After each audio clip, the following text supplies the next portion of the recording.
안녕하세요. 집 나간 아들입니다. 여러분, 평소에 사과 구입하실 때 어떤 사과를 사야 할지 고민했던 경험 있으신가요? 그것뿐만 아니라 명절날 과일을 받았을 때 어떻게 보관해야 오랫동안 보관할 수 있을지 고민했던 경험도 있으실 겁니다. 오늘은 제가 사과를 올바르게 보관하는 방법, 농약을 확실하게 제거하는 방법, 맛있는 요리까지 준비했으니까 꼭 끝까지 봐주세요. 먼저 첫 번째는 맛있는 사과를 고르는 꿀팁입니다. 저도 공부하기 전에는 잘 모르면서 막 두드려보고 냄새도 맡아보고 색깔도 보고 했었는데요. 첫 번째로 맛있는 사과를 눈으로 확인하는 방법은 껍질 색깔이 고르고 밝은 느낌을 주는지 확인하는 것입니다. 무조건 빨갛고 진하다고 맛이 좋은 게 아니라 밝은 느낌을 주고 색이 고른 것을 골라주시는 것이 더 좋은데요.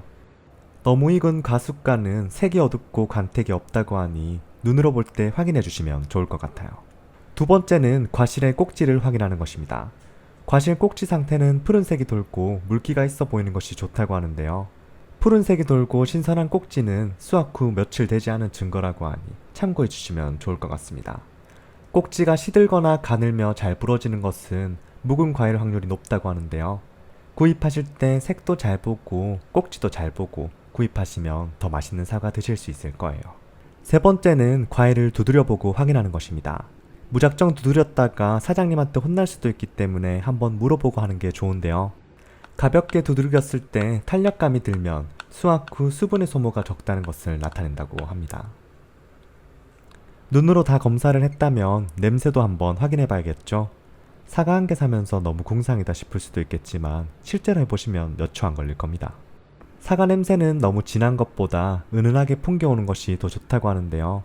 사과가 너무 익어 냄새가 진하면 식감도 떨어지고 맛도 떨어진다고 하기 때문에 한 번쯤 확인해 보시면 좋을 것 같아요. 그 외에는 너무 크지 않고 모양이 고른 것을 골라주시면 좋고요. 흠집이 없고 꼭지가 빠지지 않은 것, 껍질이 얇고 과육이 연한 것, 과즙이 많고 단맛이 좋은 사과라고 합니다. 반대로 안 좋은 사과는 껍질이 두껍거나 쭈글쭈글해 보이고 봉지를 씌워 재배한 사과는 당도가 1, 2도 떨어지며 유기산 및 비타민의 성분도 낮다고 하니 참고해 주시면 좋을 것 같습니다. 맛있는 사과 구입하고 싶으신 분들은 화면 터치한 뒤에 제품 보기 클릭해 주시면 되는데요. 제가 거기에 당도 높고 맛있는 사과랑 저렴한 사과 여러가지 태그해 둘 테니까 입맛대로 골라서 구입해 주시면 맛있게 드실 수 있을 겁니다.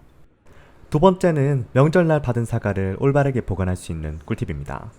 사과에서는 과일을 후숙시키는 에틸렌가스가 많이 나오기 때문에 따로따로 보관해 주시는 것이 좋습니다. 특별한 방법은 없이 신문지나 종이오일, 집에 있는 은박지 등을 사용해 주시면 되는데요. 사과에 에틸렌가스가 퍼져나가지 못하게 잘 감싸주세요. 참고로 호일을 사용하시면 조금 더 오랫동안 잘 사과를 보관할 수 있을 겁니다. 물론 금방 먹을 사과 같은 경우는 두세 개 정도 한꺼번에 보관해 주셔도 좋은데요. 일회용 봉지를 사용해서 묶었다가 필요할 때 꺼내 드시면 맛있게 드실 수 있을 겁니다. 이렇게 개별 포장해서 냉장고에 보관하시면 약 한 달 정도 장기 보관할 수 있다고 하는데요. 사과는 서늘한 곳을 좋아하기 때문에 과일칸에 넣어두시면 더 맛있게 드실 수 있을 겁니다. 세 번째는 사과의 농약을 완벽하게 제거할 수 있는 꿀팁입니다. 각종 과일을 농약을 제거하고 싶어서 베이킹소다나 식초, 소금 등을 사용하는 경우가 많은데요. 사실 그냥 깨끗한 물에 15분 정도만 담가둬도 농약이 대부분 제거된다고 하니 괜한 고생이나 재료 낭비하지 마시고 물에 담가뒀다가 한두 번 헹궈주시면 정말 깨끗하고 안전하게 드실 수 있을 겁니다. 근데 과일 같은 경우는 둥둥 떠오르기 때문에 무거운 접시로 눌러주세요. 사과를 씻은 채로 보관하고 싶다면 물기를 완벽하게 제거하는 게 좋은데요. 그냥 키친타올로 닦아내기만 하면 물기가 어느 정도는 제거되지만 완벽하게 제거되진 않기 때문에 바깥에 잠시 놔둬 물기를 완전히 말린 뒤에 제가 알려드리는 방법으로 사과를 보관해주세요. 네 번째는 사과를 쉽게 손질하는 꿀팁입니다. 사과를 잘 깎을 수 있으면 좋겠지만 잘 못 깎는 분들은 껍질보다 과육을 더 많이 잘라내는 경우도 많은데요. 오늘 제가 알려드리는 꿀팁을 활용해 보시면 주변 사람들한테 부끄러울 일 없이 사과를 예쁘고 맛있게 깎아낼 수 있을 겁니다.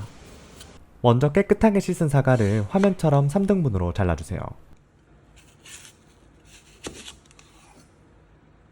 그리고 다시 모양을 만든 다음에 다시 3등분 해줍니다.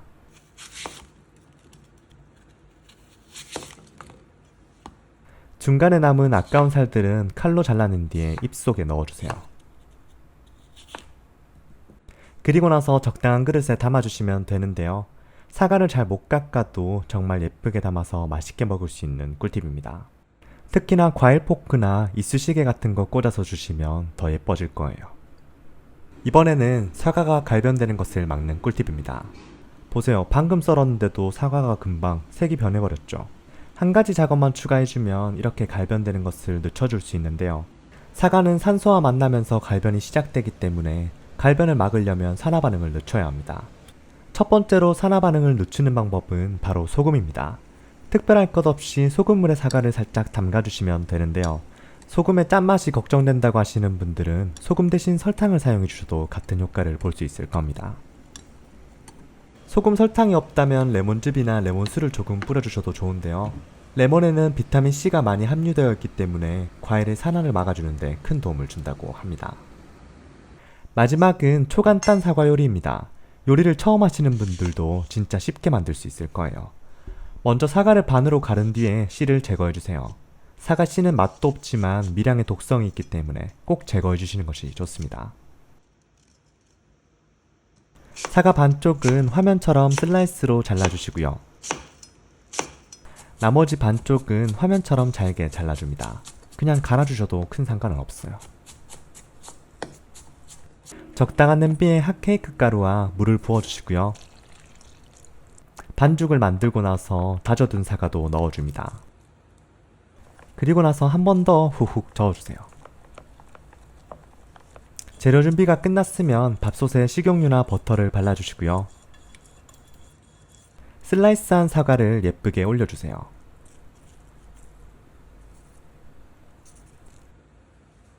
그리고 나서 모양이 망가지지 않게 반죽을 골고루 부어줍니다. 그리고 뚜껑을 닫고 만능찜 버튼으로 조리해주시면 되는데요. 시간이 지나면 젓가락을 꽂아서 잘 익었는지 확인해줍니다. 반죽이 묻어나온다면 조금 더 조리해주시고요. 반죽이 묻어나오지 않고 깔끔하다면 접시에 꺼내줍니다. 원하는 크기로 사과 케이크를 썰어주시고요.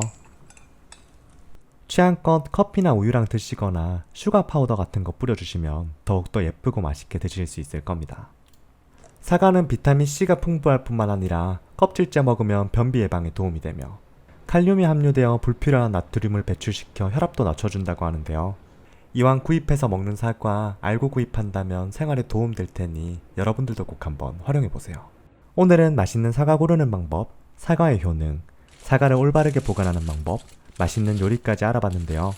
평소와 다르게 편한 말투로 해봤는데 여러분들한테 도움이 되셨으면 좋겠네요. 오늘 정보가 도움되셨다면 구독과 좋아요, 댓글까지 남겨주시면 큰 힘이 되니까 시간 나실 때 하나씩 눌러주시고 적어주시면 큰 도움이 될 것 같습니다. 감사합니다.